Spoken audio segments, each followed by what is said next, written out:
भर भी रसोई में नहीं होनी चाहिए, वरना भगवान श्री हरि विष्णु जी और माता लक्ष्मी जी की कृपा नहीं बल्कि उनका भयंकर क्रोध बरसेगा। भक्तों, आज मैं आपको बताऊंगा कि कैसे ये मामूली दिखने वाली सब्जियां और अनाज आपके हंसते खेलते परिवार को बर्बादी की ओर ला सकते हैं।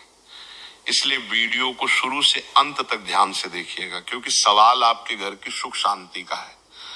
भक्तों, 25 जून 2026 की तारीख को अपने कैलेंडर में अभी के अभी लाल रंग से मार्क कर लीजिए, क्योंकि ये कोई साधारण निर्जला एकादशी नहीं है। शास्त्रों की गणना और ग्रह नक्षत्रों का ऐसा दुर्लभ संयोग करीब कई सौ साल बाद बन रहा है। लेकिन ठहरिए, अगर आप सोच रहे हैं कि केवल पूजा पाठ कर लेने से सब कुछ ठीक हो जाएगा तो आप बहुत बड़ी गलतफहमी में हैं। शास्त्रों में स्पष्ट लिखा है कि निर्जला एकादशी के दिन अगर आपके घर की रसोई में 3 चीजें गलती से भी बन गई या काट भी ली गई तो भगवान श्री हरि साक्षात विमुख हो जाते हैं और आपके घर का विनाश शुरू हो जाता है। जी हाँ भक्तों, आपने सही सुना।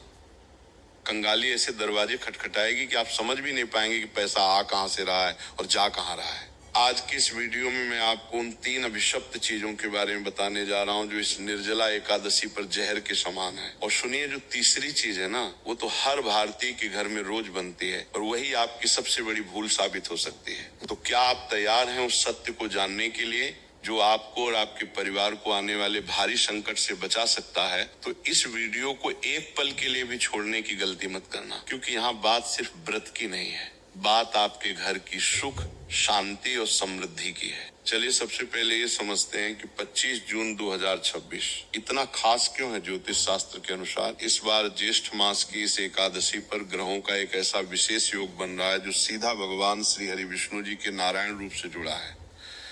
जब भी ऐसा योग बनता है तो पृथ्वी पर नकारात्मक और सकारात्मक दोनों ऊर्जाएं अपने चरम पर होती हैं। ऐसे समय में हम जो खाते हैं वो सीधा हमारे मन और भाग्य पर असर डालता है। भोजन केवल पेट भरने का साधन नहीं है बल्कि ये ऊर्जा का स्रोत है। जैसा खाए अन्न वैसा होए मन, ये कहावत तो आपने सुनी होगी, लेकिन निर्जला एकादशी के दिन ये कहावत एक नियम बन जाती है।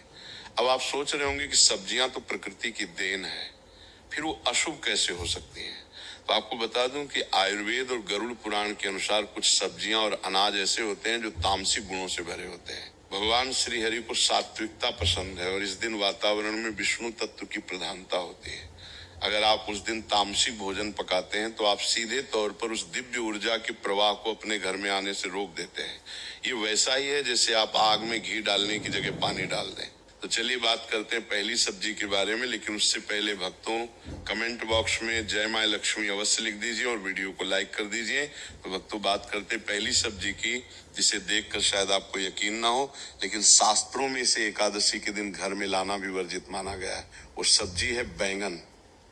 जी हाँ, चौंकिए मत। बैंगन को लेकर हमारे धर्म ग्रंथों में बहुत ही कड़ा नियम है। विशेष तिथियों पर बैंगन खाना मना है, लेकिन निर्जला एकादशी पर तो इसे छूना भी पाप माना गया है। क्या आप जानते हैं क्यों? इसके पीछे एक वैज्ञानिक और आध्यात्मिक दोनों कारण हैं। आध्यात्मिक कारण ये है कि बैंगन को अशुद्ध और चंचल प्रकृति का माना जाता है। पुरानी मान्यताओं के अनुसार इसमें बीज बहुत अधिक होते हैं और ये मन में चंचलता और वासना को बढ़ावा देता है। एकादशी का दिन संयम और साधना का दिन है। हमें अपने मन को स्थिर करना होता है ताकि हम हरि तत्व से जुड़ सकें। अगर आप इस दिन बैंगन की सब्जी बनाते हैं या उसका भरता बनाते हैं तो आपके घर के सदस्यों के मन में क्रोध और आवेश बढ़ेगा। छोटी छोटी बातों पे लड़ाई झगड़े होंगे और जहां क्लेश होता है वहां से लक्ष्मी रूठ कर चली जाती है। वैज्ञानिक दृष्टिकोण से देखें तो इस मौसम में यानी जून की कड़कती गर्मी में बैंगन में कीड़े होने की संभावना सबसे अधिक होती है। और एकादशी पर हम जो भी खाते हैं वो शुद्ध और पवित्र होना चाहिए। अगर अनजाने में भी आपने अशुद्ध भोजन कर लिया तो आपका पूरा व्रत और पूजा खंडित हो सकती है। इसलिए गांठ बांध लीजिए कि 25 जून को बाजार से सब्जी लाते समय बैंगन की तरफ देखना भी नहीं है। अब आगे बढ़ते हैं और बात करते हैं दूसरी सब्जी की, जो बैंगन से भी ज्यादा खतरनाक मानी जाती है। ये सब्जी सीधे तौर पर राहु और केतु के उग्र प्रभाव से जुड़ी है और विष्णु पूजा में इसका प्रभाव नकारात्मक हो सकता है। ये सब्जी है मूली। शायद आपको ये जानकर हैरानी हो रही होगी। आप कहेंगे कि मूली तो सलाद है, सेहत के लिए अच्छी है, लेकिन रुकिए, हम यहाँ सेहत की नहीं, हम यहाँ ऊर्जा और तरंगों की बात कर रहे हैं। मूली को एक तीखी गंध वाली सब्जी माना जाता है और शास्त्रों में कहा गया है कि जिस भोजन में तीव्र गंध हो वो राक्षसी भोजन की श्रेणी में आता है। एकादशी की तिथि बेहद संवेदनशील होती है। इस दिन जब आप घर में मूली काटते हैं या पकाते हैं तो उसकी उग्र गंध से घर का वातावरण भारी हो जाता है और ये गंध सकारात्मक ऊर्जा को काट देती है।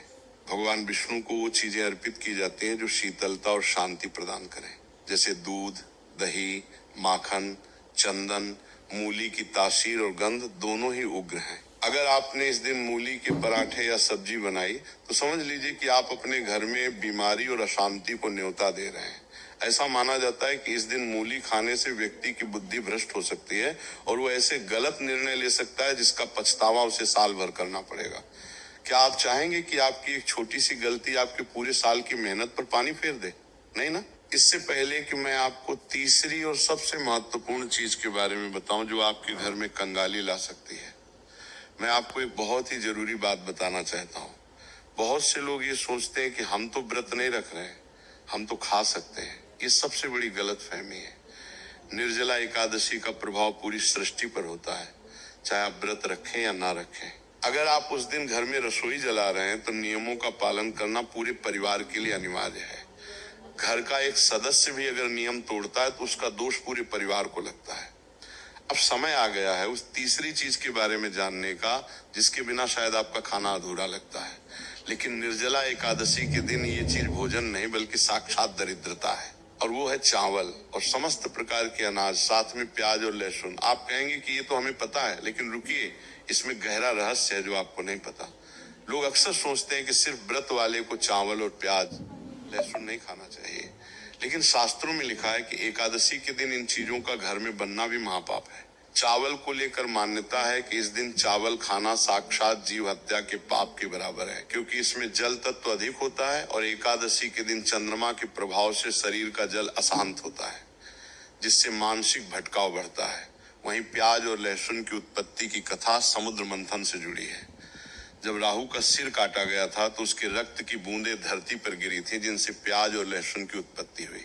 इसलिए इनमें रोग ठीक करने के गुण तो हैं, लेकिन इनका स्वभाव राक्षसी है। निर्जला एकादशी पर ग्रहों की स्थिति ऐसी होती है कि हमारा शरीर ब्रह्मांडीय ऊर्जा को ग्रहण करने के लिए एक रिसीवर की तरह काम करता है।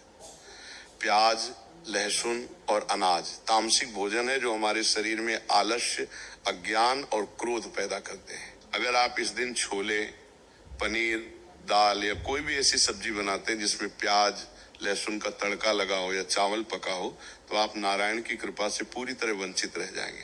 लेकिन खतरा सिर्फ यही खत्म नहीं होता। एक और चीज है जिसे अक्सर लोग पका लेते हैं और वो है मसूर की दाल। शास्त्रों में मसूर की दाल को तामसिक श्रेणी में रखा गया है और एकादशी पे इसे खाना निषेध है। तो अब सवाल ये उठता है कि आखिर हम खाएं क्या? अगर ये चीजें नहीं बनानी तो क्या बनाना शुभ होगा? इसका जवाब भी हमारे पुराणों में छिपा है। 25 जून 2026 की निर्जला एकादशी पर आप लौकी की सब्जी बना सकते हैं। लौकी को सबसे शुद्ध और सात्विक माना जाता है। इसे खाने से मन शांत रहता है और शरीर हल्का रहता है, जिससे प्रभु की भक्ति में मन लगता है। इसके अलावा आप कच्चा केला, कद्दू या तोरई की सब्जी भी बना सकते हैं। ये सभी सब्जियां सात्विक श्रेणी में आती हैं और भगवान विष्णु को प्रिय है।